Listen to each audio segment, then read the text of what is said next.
What would you think about collaboration as a business owner here in the UK? Do you think collaboration is something that it's a good thing, or people should just mind their business and do their own? You mind your business, you suffer now. Exactly. You mind your business, you will suffer. See, I want to say something. In the let's set Lagos as an example, Lagos Island, where they sell all those clothes and all of that. Yes. You want to buy clothes, you go into that market. You see lots of them come and tell you they have this, they have that. Even when they don't have, they tell you they do, they have. They'll meet their brother. They will not take you somewhere. And when you check there, you don't see what you like. They not say they will take you to another place. Exactly. Those places they are taking you to is not their shop. In fact, they don't have shop. You know, it's collaboration. That's where it even starts. Exactly. Even our mothers in then that time they don't have something, they will buy. They can buy 5 Ankara. Those people that are selling cloth in baggy, they will buy from that. They will not buy. They will pack from their friend shop like 10, put their home game, put in their shop. When you want to buy the fabric, they sell. They come out their game. It's still collaboration. You don't collaborate, it's your business that will suffer. So for me, I am open to collaboration.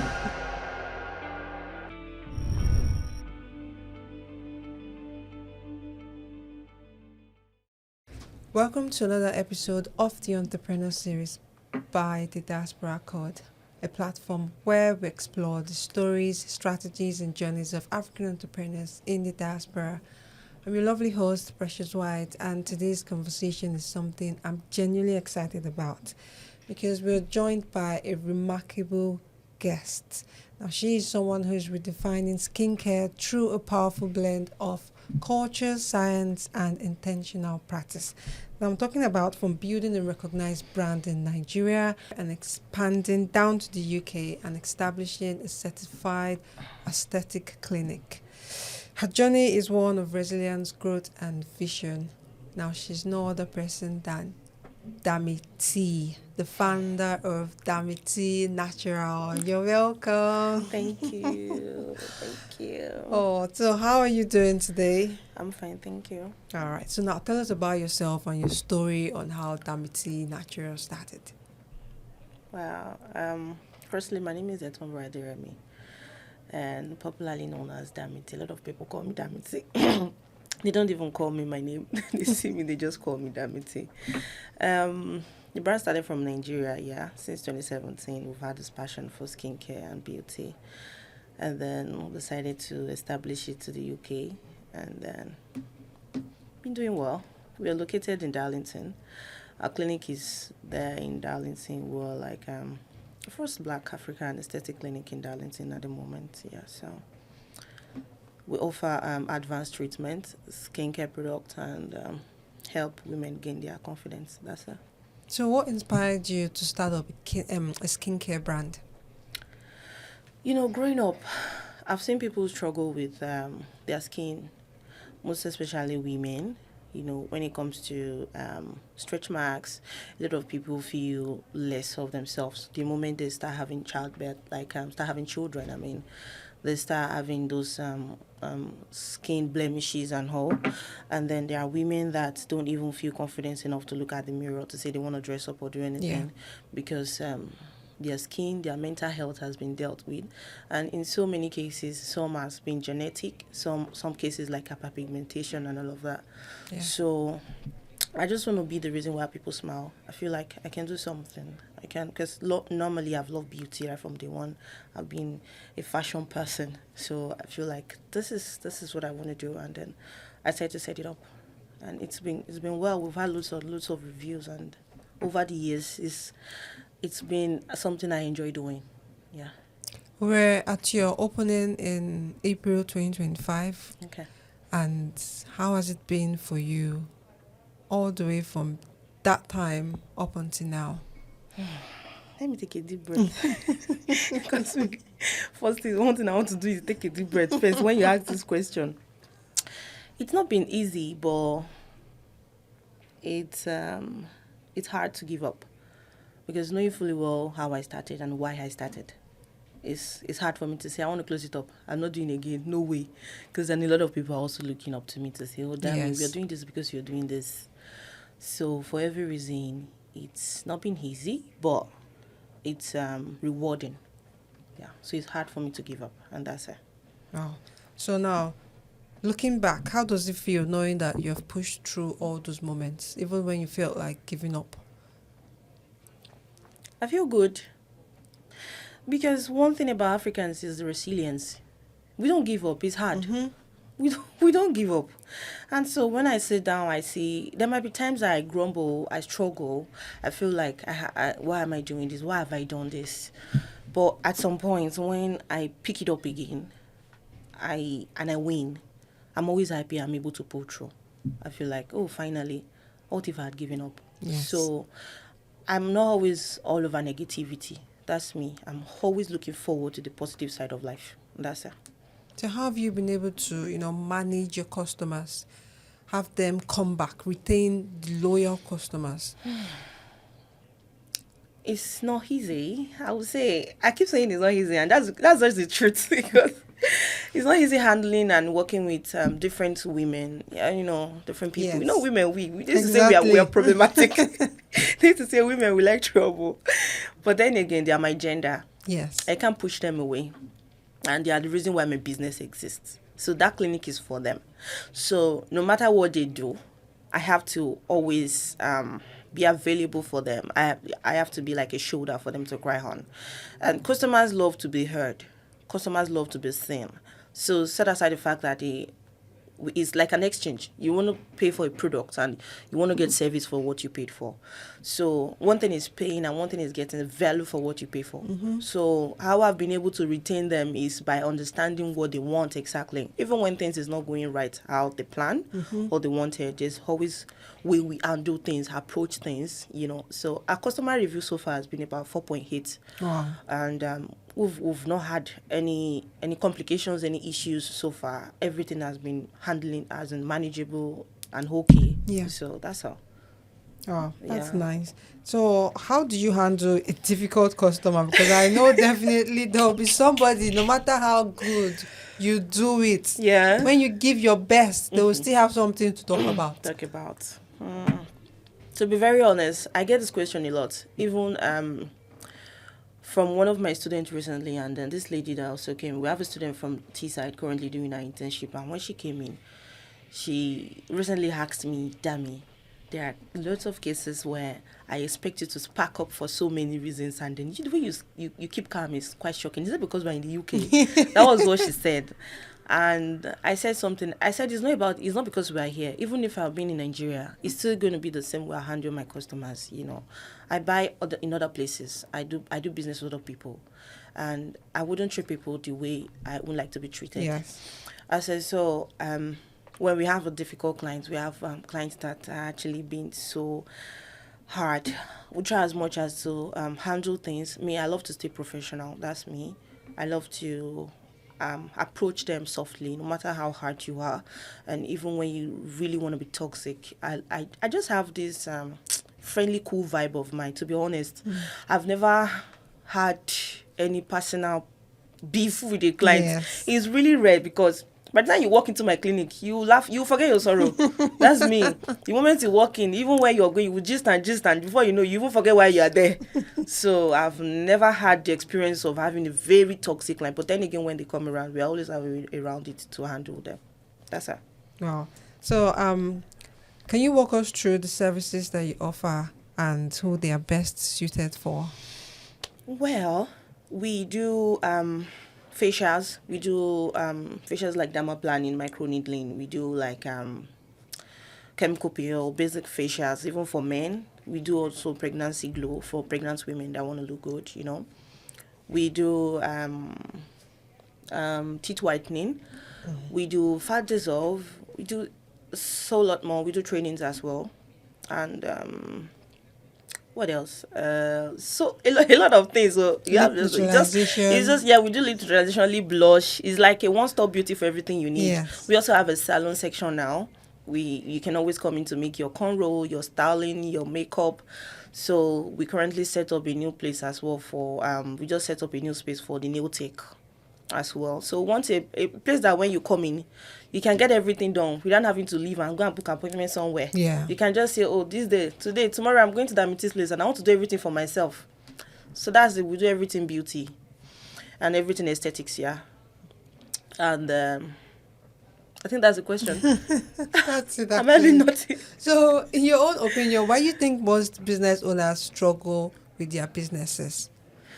Like I said earlier, if you look at the profit you gain from business, you forget why you established that business. Yes. And to be honest, this is where a lot of people fall. They're always after the gain, the profit, and always after expanding, but forgetting the management. Because one thing is setting up a brand, another thing is running that brand. Yeah. That's why you see a lot of business collapse. You see, some people will run brand for 10 years, like, I don't know, but like when we're in Nigeria, we have Mr. Biggs and all of that. Yes. And now we don't have Mr. Biggs again, we don't have Tantalizer No. again. So something has definitely went wrong, and so they fall out. So if you cannot continue to learn how to hold your brand, consistency, and be ahead, because in market there's competition. Yes. So for you to actually stand out, you need to think ahead and think of other things that your competitors don't have. Exactly. So the best way you can retain or hold your business is always, most especially as a CEO or as an entrepreneur. If other people, if they are thinking 5, you have to think 20. Your thoughts has to be different from every other people, and that's it. So, what's one of your most, can you share a story of one of your most challenging times as a business owner and how you were able to, overcome it? Do I really even? Really, the thing when those things comes, I just wave them. It's just like playing football. Oh. I'm just the kind of person that I don't dwell in one particular experience. So it's hard for me to say this is one most. Yes. Because it's never easy. Almost every day looks like a tough time to me, to be honest. But what matters is the wins after all. So, but I would say one of them was, to be honest, setting up my business in the UK was really hard for me. Because when setting up the business, I was thinking it's just the normal way we rent shop in Nigeria now. Yes. Just rent shop and just then pay. start up. I just start up and just pay 1 year now. And I didn't know that there's lots more to it. A lot of procedures And steps. And at a point, I was confused. And it got to a point I told my husband that I'm not going to push further again. Like, my husband said, you've paid money to the agent. I said, let the money go. Because what is for me? Oh. But he said, you started this thing for a reason and you have to finish it. The most difficult thing was setting it up. Unlike Nigeria, where we have access to raw material, handymen, and call them to say, come and check this. In fact, they will not book appointments. They will just Nigeria, come they will come, they will check, and then they'll get it sorted. But yeah, you have to call. When I was trying to book appointment with handymen, they were giving me like 4 months to come and do painting. And I said, the money I paid here is wasting, and I can't leave it like this. So I had to find alternative, start doing some things by myself. I learned more of DIY in this country. Yes. DIYs I can't even do in my country. I do them here because we have to. So those are the struggles. It's not easy setting up those things yourself, doing it all alone, thinking of what to do, how to do. Oh my God, it's a lot. I know. Yeah, I mean, I can totally relate. It's really a lot, but we're pushing through. So as a successful entrepreneur, what tools do you use? Because I know that you can do your editing yourself or your videos. Don't even go there. Well. I use a lot. I play around. Some things I even discover myself. Because I love to. I'm very technical. I'm a very digital person. Because maybe because I studied computer science in university, I have BSc in computer science. So I don't get bored with my phone. So like I use many chat. ChatGPT, everybody knows that one. I use Claude. I use Canva. I use Notion. I use Jasper. I use CapCut. I use lots and lots of them. I have lots and many chatter. We do WeChat or something for automations and all. I use Canva for my designing and all of that. If I want to be stingy, I don't want to pay designer, I'll just go to Canva. So there are lots of them out there. Lots and lots of them. So now, do you think, because people keep saying AI will take people's businesses, now as an aesthetician, if I pronounce that correctly, Esthetician, yeah. do you think looking at 4 or 5 years, or let me say 10 years from now, AI would take over that aspect of business? I'm not sure. No. Because so if AI wants to actually do consultation for clients for me online, would it be AI that will do dama planning for them? No way. there are still things that humans has to do. We have to do. AI cannot do everything, to be very honest. So no matter how digital it can be, there are still some things that human will do. I saw a video online recently where a doctor was performing surgery on through digital. The man was doing surgery. The client is in another country and the man is in another country, and the doctor was performing surgery, brain surgery. Oh my God! At a point, I was almost convinced. I feel like AI is taking over. Oh. But then again, why is AI not doing the surgery by himself, like by itself, or I don't know? Why is the man still involved? Exactly. So that's just it. That's where human will always come in. That's it. So what promotional aspect or ways have you used in putting your business out there? What strategies? What works for me most over the years is staying active online. Like even when I have nothing doing, I have to post. I even schedule most of my posts. So all of my marketing ways, definitely Instagram. Instagram is quite popular. Like some people will say, I don't have strength energy to go that Instagram is for big people. They don't understand. Even if you're not big, you can sell there. Yeah. But it all depends on your consistency, because by the time you post and get 1 like, 2 like, you might be discouraged. But one thing about me, I show up. Whether there's like or not, whether there's view or not, I show up. Because why? People are seeing it. People see it. They know you exist. Yes. But you will be so shocked you do something negative now. Oh my God. And blogger post it. You see it everywhere. You will not be wondering that. So these people have been seeing me, so they know me. So don't bother to look for validation before you sell or before you market. Do what you have to do. People always come for you. That's it. So what's the biggest misconception people have about skincare? Because I know a lot of people think, oh, people are doing this. It's not good. It's going to cause this. It's going to do this. Oh my God. It's mostly in African settings. You have to be straightforward about it. Because when they hear skincare, even when we have, because in my clinic, we have skincare product. We have the Thailand, US, Korean, UK product as well. And then when clients comes in and then we tell them to buy social products, they be like, I've used this. My friend has used this type and she's breaking out.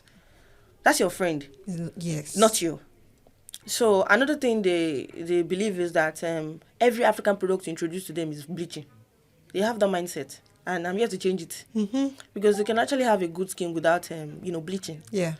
So they always believe that once they even hear organic, they say organic, I don't want that organic, those organic. So all of those things, these are products that people, reputable company have produced, and of course they produce it for your skin, for your skin. The best thing you can do is to go to the right procedure, do consultation, do patch test, and then you know which one exactly works best for you. You can't just conclude every product. Yes, that's it. So can you share 2 lessons with us as an entrepreneur that you have actually learned while doing your business? 2 lessons. You have to be patient. So, it's never too much. Yoruba people say that it's never too much. If it takes you forever to boil the stone, stay there. If you want to sleep at the pot, just stay beside the stove. It will get done. You know why? Because the period while you're waiting and you'll be like, oh, this stone, I've been here for 4 days, it's not cooking. It's definitely cooking. You might just think you're wasting energy. Patience is number 1 thing. To be honest, the moment I've moved to this country, I've learned patience so many ways. Even when you're driving, you are patient. You have to be patient in everything. And the second thing is everybody knows consistency. That's just it.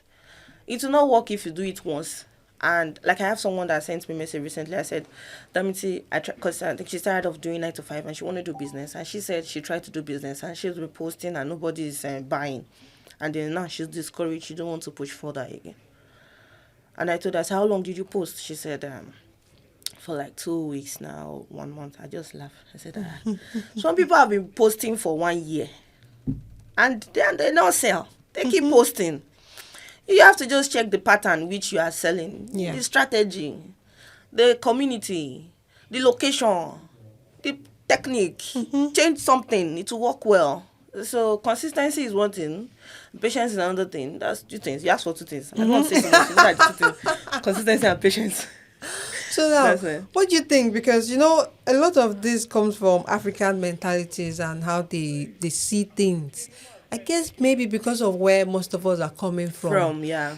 A lot of things are competitive to us instead of, you know, working together. So what would you think about collaboration as a business owner here in the UK?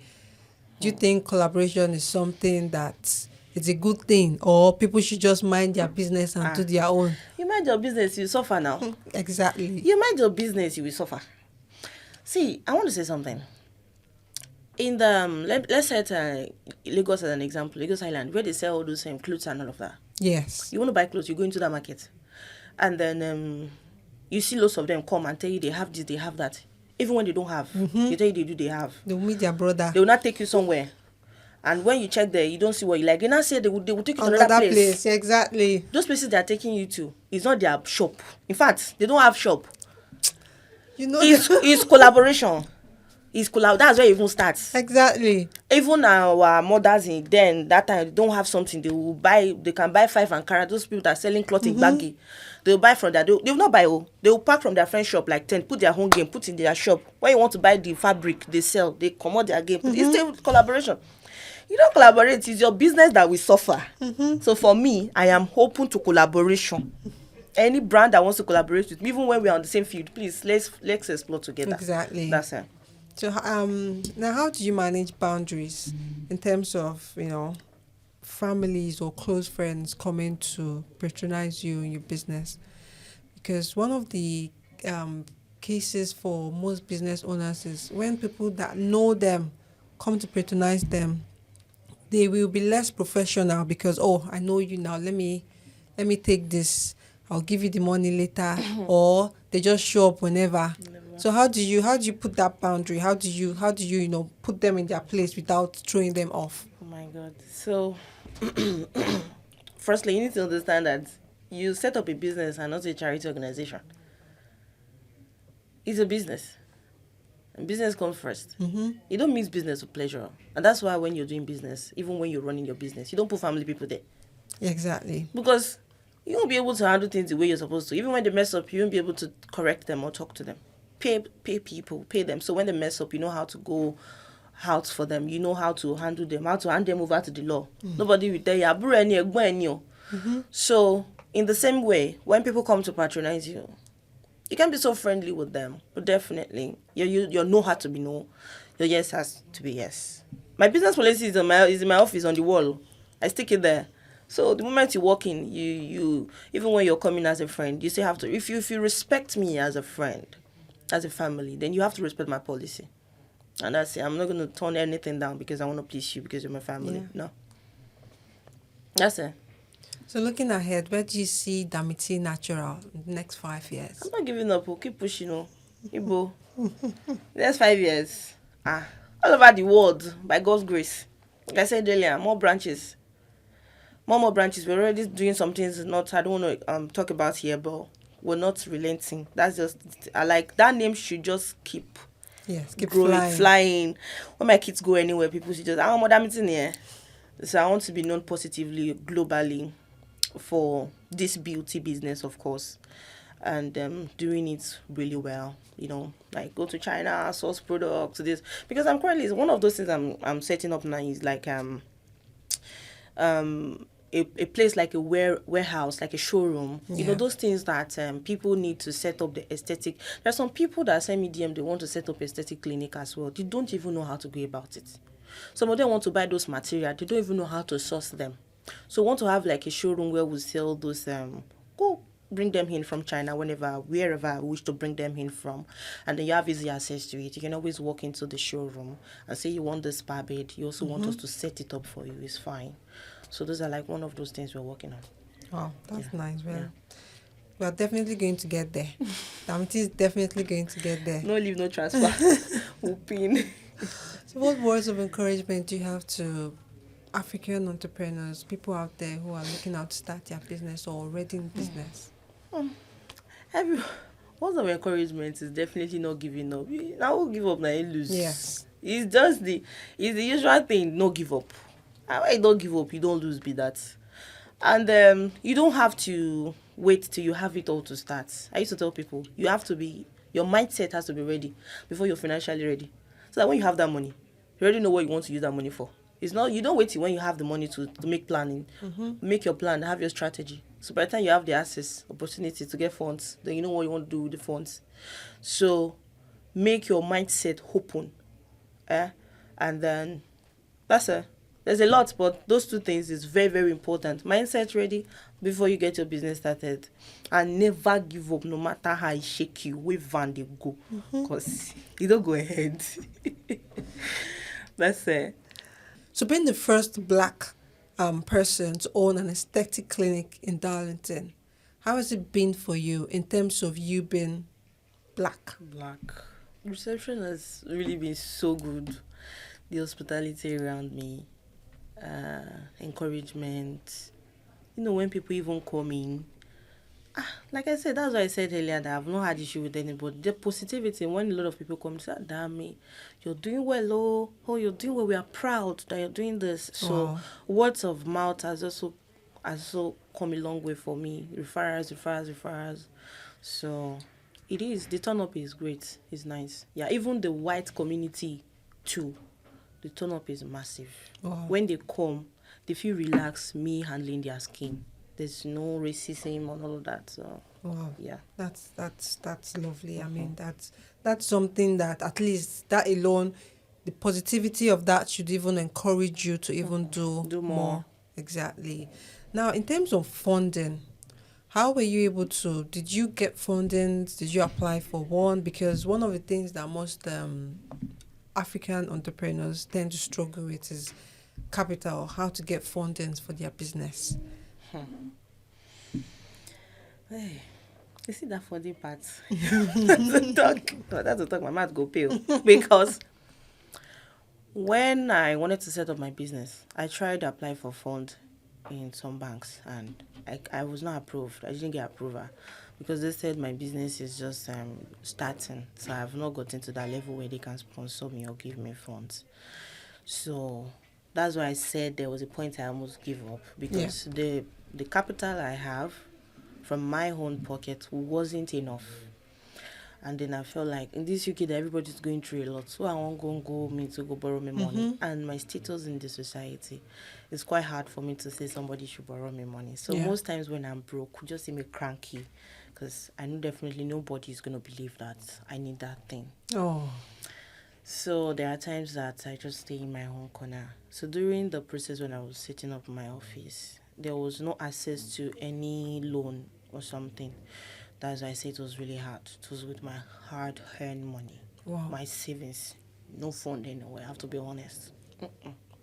But now, banks are now sending messages. There are people that are ready to now give us loan because they've seen how the business has established. I was just telling my husband yesterday, I said, see, the other people, they are saying you come and take 5,000. Oh, that's okay, I collect. I said, I don't want, because when I need it, they did not give me. So that's no access to free fund, though. Set it up myself. Wow, that must have been a very tough one. A lot. Must have been a very tough one for you. Now, most of the things that I've noticed that Africans in the diaspora do, not just Africans, but a lot of people do, is actually gatekeep informations. Now, how do you think, or how would you look at that?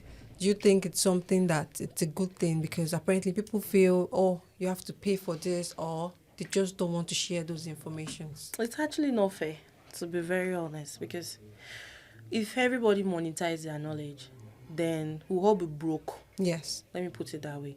Because there are a lot of things that A knows and user B doesn't know. And yes, we know you people want to be professional. You want us to pay your consultation fee, which is okay, we respect that. But not to the point of there are some simple things that can actually go a long way for some of us. And you people want us to pay. Everything you have to pay before you have access to this. Even our own community. For us to just put heads together and grow.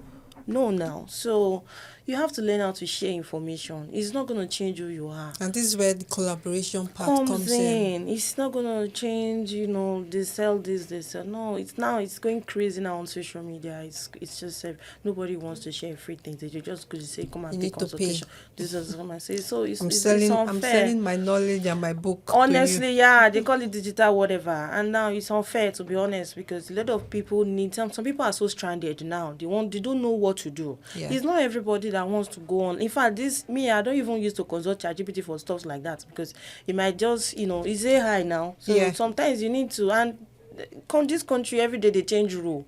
So you might think you are updated and you're not updated. So somebody that is updated now will not say, let me see if I can somebody that will talk and let's all grow together. Yes. So it's unfair. No, it's not fair. People have to stop. Especially the black community. Yes. They should stop. So I know that Damiti has been doing a lot of things right now. And do you want to run us through that contribution you've been doing to the economy? Because I've been seeing a lot of things. I'm doing a lot. I'm really doing a lot. But I pray God crown our efforts in this country. So the first thing I'll talk about is the employment. Okay. But because definitely we've been able to create job opportunities for people, both online and offline. We have virtual assistants, definitely we'll pay them. And we have people that have been able to rely on our brand for their own success story. So it means a lot. We have brand manager, we have staffs, and while we understand that most students are finding it difficult to get a job, because of these 20-hour restrictions. Yes. So we don't give illegal hours. No, we don't stretch it out more than the usual hour you're supposed to do. But while they go out, they struggle to get job, we are here to give them that 20 hours as a company. So the job opportunity alone is a lot of relief for a lot of people. Because this country, you have to pay bills. So most of those big companies, even healthcare, they say you have to have experience, so you need to do this and that. But over here, we want everybody to be okay, to be fine, to grow financially and all. So employment part, we're doing our best. Another thing is into the educational system of the UK. We have some students at the moment that are currently doing their internship with us from Teesside University. And we have some proposals as well from, I think, Newcastle and Sunderland, thereabouts. So I feel good when I walk into the clinic and I see that these students are from Teesside. It makes me feel so good. I was once a student in this country, and I know how it feels. So seeing myself being able to, see my company being able to do that, it's a lot. We've been able to help people fix their insecurities and all. A lot of people have cried into the clinic and laughed out. Oh. That's a lot for me. Those reviews is what keeps me going. So, and that's it. So let's say I want to start up a business right now. I have no idea. I am clueless about everything. And since you have had the experience, you know what it is like going through setting up the business, following the compliance and everything that is being requested. So what advice would you give to me on how to go through starting up a business? One thing you need to be sure of is exactly why you're starting that business. That's the first thing. And ask yourself, do I have the strength? It's not about God will do it all. Inside of you, are you built for entrepreneurship? Are you built for it? Do you have the strength? Don't deceive yourself. You sit alone and ask yourself, only you in the room, and look at your capability and ask yourself, because it takes a lot. It's draining, and you don't want to start at a point and then stop. So one thing is, do I want to do this? Yes, I want to do it. Okay, yes, fine. If your mindset is ready, I said it earlier. Yeah. If your mindset is ready, okay, you can now carry on. The second thing you want to do is the market research. Yes. You want to do market research and see this product I want to offer or this service I want to offer or something. Like, who are the people in need of it in my area? What age? Is it for female? Is it for male? Is it for the African community? Is it for everyone? You have to think of those things. Another thing you want to consider is that do you have the qualifications to proceed on with that business? There's some businesses that demands your upgrade, self upgrade. There are some businesses you want to do. You cannot just start that business. If you cannot calculate, your brain cannot calculate, you don't bother coming close to business. Do you understand? Now, if you want to set up a care home, I believe you need to have some certain level of qualification. Yeah. Those are the things. And today now somebody will just say, I want to have a care home. I love how people used to bring residents. And can you do it? Qualifications, can you read? Because recently I saw a news where they said somebody was claiming to be dietitian or something, and it was a lie. She faked that. Things like that. Yes. If you want to boycott, they just want to use shortcut. Yes. So qualifications, are you ready? And when some certain things come up in your business, that's where education is key. Before you set up business, you need to be educated. Because one thing now go wrong with your business now, you don't know where to pick it from. They now throw you lawsuits now, you don't even know what to say. Exactly. So you need to know the policy that guide your brand. You need to know if you start it, is it something everybody will accept? And for those people that will not accept it, can I endure? Can I tolerate them? There's a lot around business, so to be honest, it's more than buying and selling. A lot is going on with entrepreneurship. So you have to be aware. If it was like my own aesthetic clinic, you cannot just say today you want to start doing people eyebrow. I used to say all these people that are doing eyebrow without certification, qualification, insurance, license, and all, if they catch them, if they will use them as scapegoats. Because all of these things you need to do it the right way.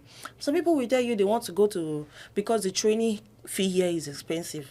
They will not say they want to go to Nigeria and go and do the training and come and you cannot. Even when I have my certifications in Nigeria for years before coming here, I had to still spend money, do a lot to be qualified in the UK. Then before I now start practicing. Yeah. So some people don't want to do all of that. So aside from your money you can put 100 million in business and lose it all in 3 days. Wow. While you put 10,000 naira in business and make billions in few weeks and months. It depends on how you structure it. So starting up a business takes a lot of planning. You can see I'm a bit long on this topic because it's broad. Like, it's not something we can even treat in a day. It's like a course, it's like a note, it's like a school that you have to go. You have to from one class to another class. That's how business is. Where you think you've done it perfectly, you see that another person is already ahead of you. So that's it. Wow. I just want to say a huge thank you. Thank you for this schooling.